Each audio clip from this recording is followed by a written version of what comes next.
Welcome to the Royal Tax Podcast with your hosts, Megan Templeton, Royal Legal Solutions Consulting Attorney, and Royal Legal Solutions CPA, MBA, and CFO, Pete Schindele. Each week, they talk about how to take your tax and financial strategy to the next level and learn how to build and scale your real estate investing business in a way that maximizes your returns and minimizes your taxes. This is for informational use only. For direct questions, please contact us or your local tax CPA accountant. All right. No worries, guys. We got a lot of good information coming at you today. So we'll go ahead and hop into the presentation. So like I said earlier, go ahead and keep those pens in that notebook top of mind for you. Keep it next to you. Jot down any topic or any points that are really interesting to you may want us to expand on, or any questions that come up for you.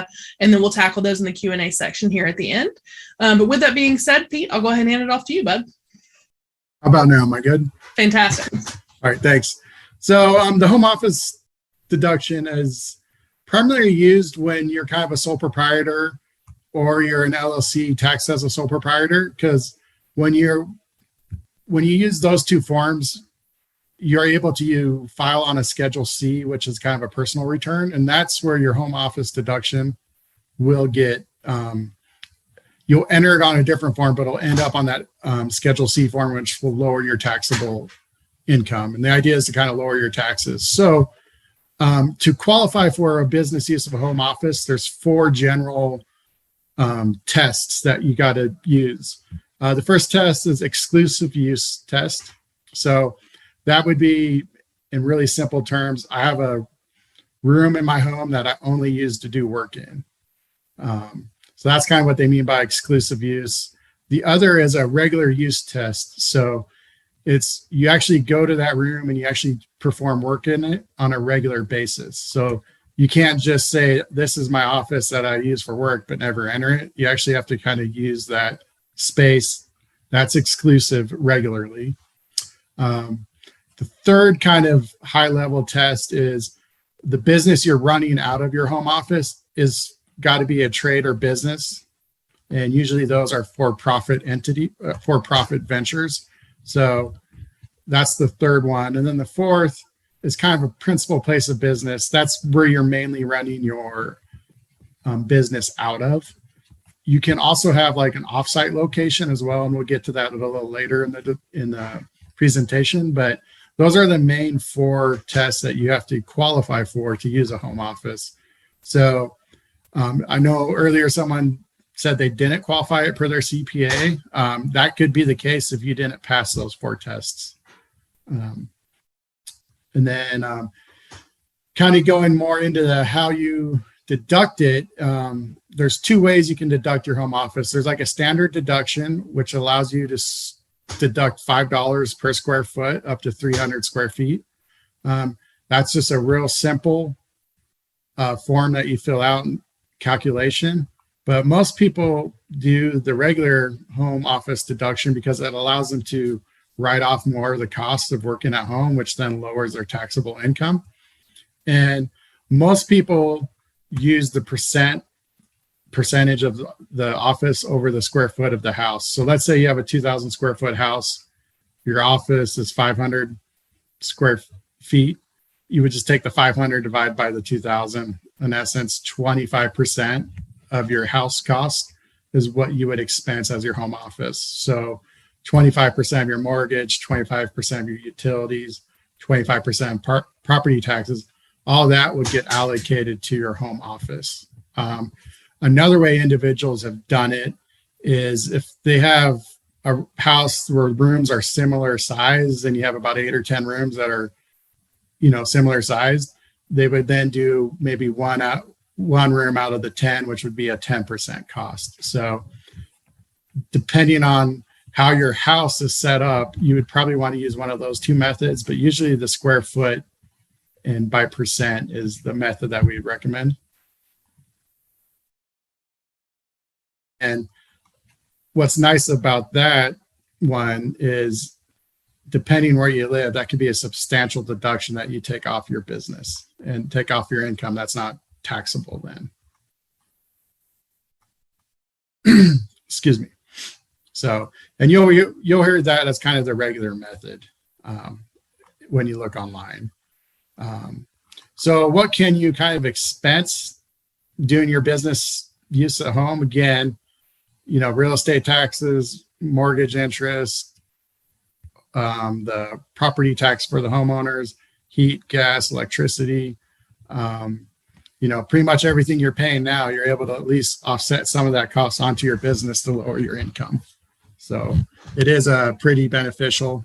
Again, if you do have a home office and you're trying to make upgrades to make it look more professional, or you need more electrical outlets for computers or lighting, those you can expense directly entirely as a home office expense for the business. So those can also get put in there as well. So, and that will, again, lower your taxable income if you're kind of a sole proprietor or an LLC tax as a sole proprietor. For a lot of people on this call, you may not have that because you have your series LLC that rolls up through a Schedule E.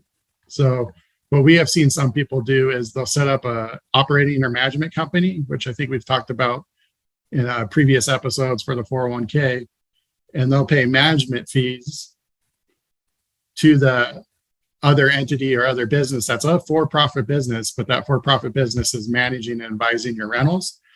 They will then offset some of the Schedule E income, pay that new entity as a sole proprietorship LLC, and then people offset their house home office deductions there, still end up with a little profit because it has to be for profit. That's one way to move dollars out of the Schedule E to take your home office deduction. If you're in a partnership and you get a K1 from like a 1065 partnership, you are able to deduct those on the Schedule E section, on the Section 2. So if you do get like a 1065, you can avoid doing your home office deduction on the Schedule C, and you can do that on the Schedule E Part 2. So again, just depending on how your tax structure and business structure is set up, you can deduct home office expense different ways depending if you're a partner or a sole proprietor. Want more information? Join our community groups that exist to provide a space for like-minded people on a similar journey to learn, share, and network with real estate investing professionals and entrepreneurs. We meet weekly for an hour in Zoom to offer knowledge and accountability. Be sure to grab the link in our show notes. Some of the negatives about doing the home office expenses, again, you just have to keep good records. But, utility bills, those are easy to pull up. You can go to the company's websites and download what you've paid. You're going to get a mortgage statement. You're going to get an interest statement. That's going to list your taxes and all that information. So that would be pretty simple. But when you do take the home office deduction, you do also expense depreciation on that part of your home. So your basis in your home does get lowered by the percentage of the home office. So that's over a 39-year period. So when you do go to sell your home, you could theoretically have depreciation recapture, which may increase, that will increase your net profit of your home, but it could increase your taxes potentially depending on the 250 to 500,000 exemption if you fall in there or not, or above it. So most instances that probably will not happen, but like I said, it could happen. So you'll want to game plan it out, but most likely not. Another good thing about the home office deduction is you can have it based on a percentage. So let's say you work from your home and you meet clients there about 60% of the time, but you also have maybe an office downtown or in another city in a house that you own that is identified. You can still claim the home office at your home, but you'll just do a percentage of time spent working at that home office. So if you meet clients 60% of the time at your house, you can use the home office expense, but you only take 60% of it. While the other 40%, if you're paying like a rental or an office space, you'd run that through your company as expenses. So just because you have an office doesn't mean you can't take the home office expense deduction. Those were kind of the big ticket items.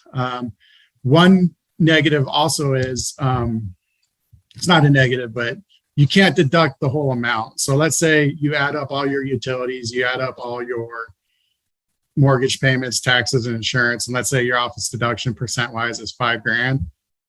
Well, you can only deduct up to $5,000 in profits.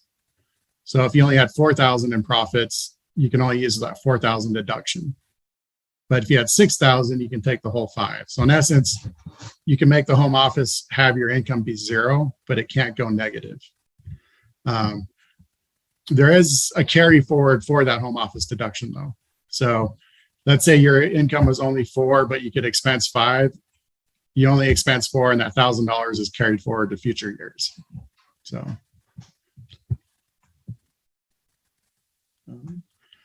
Again, too, there's other formulas to where if you have more office expense than profits, you can take out the depreciation, you can take out the mortgage, and you can just do utilities and so forth. And there's like a ranking if you get into that situation.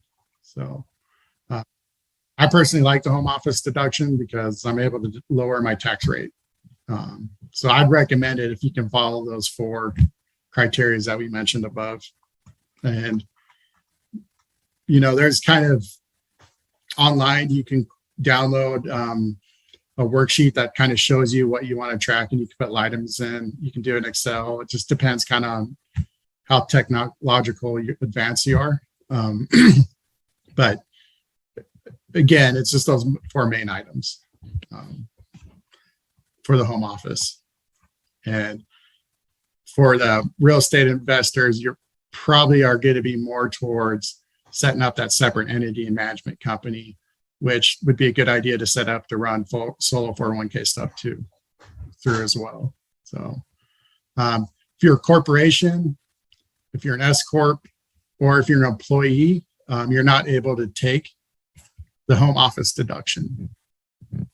With most of the clients that we work with that have the LLC as like the operating company, and then we have that if they make enough income, then we say, great, well then let's all have like an S corporation tax selection for that.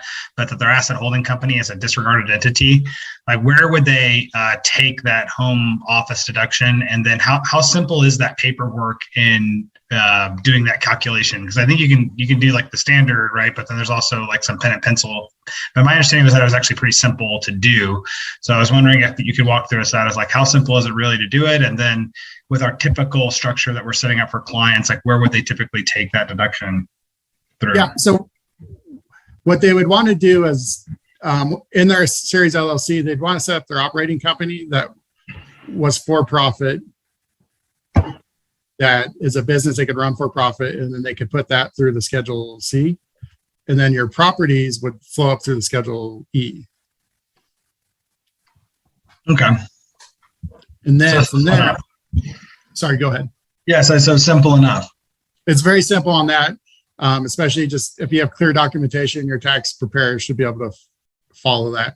And then calculating, it's real simple. Just take whatever the room square footage is, divided by the overall square footage in the house, and that gives you your percent. And then just write down what your mortgage payment was. You know, you'll get your year-end mortgage statement with taxes, interest, and principal. So that's just one item you need. Then you would add all your utility bills. You would add your phone bill. You would add your internet. You know, you would add all of your utilities. And that pretty much comes up to the X amount of money, and you just times it by that percent. So pretty simple to collect the data. Do we have a template set up that walks through like how to do that calculation, or have you seen one from like any other tax professional services that do it? Yeah, that's one thing that we posted to our Discord channel, and we'll see you later. Is there's could be like just kind of a 1-page synopsis of this presentation where it's going to list the 4 criteria.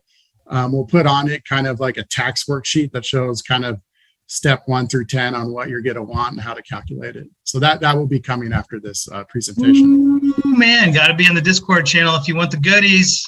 You got to be in the Discord channel if you want the goodies, huh? All right. Yeah.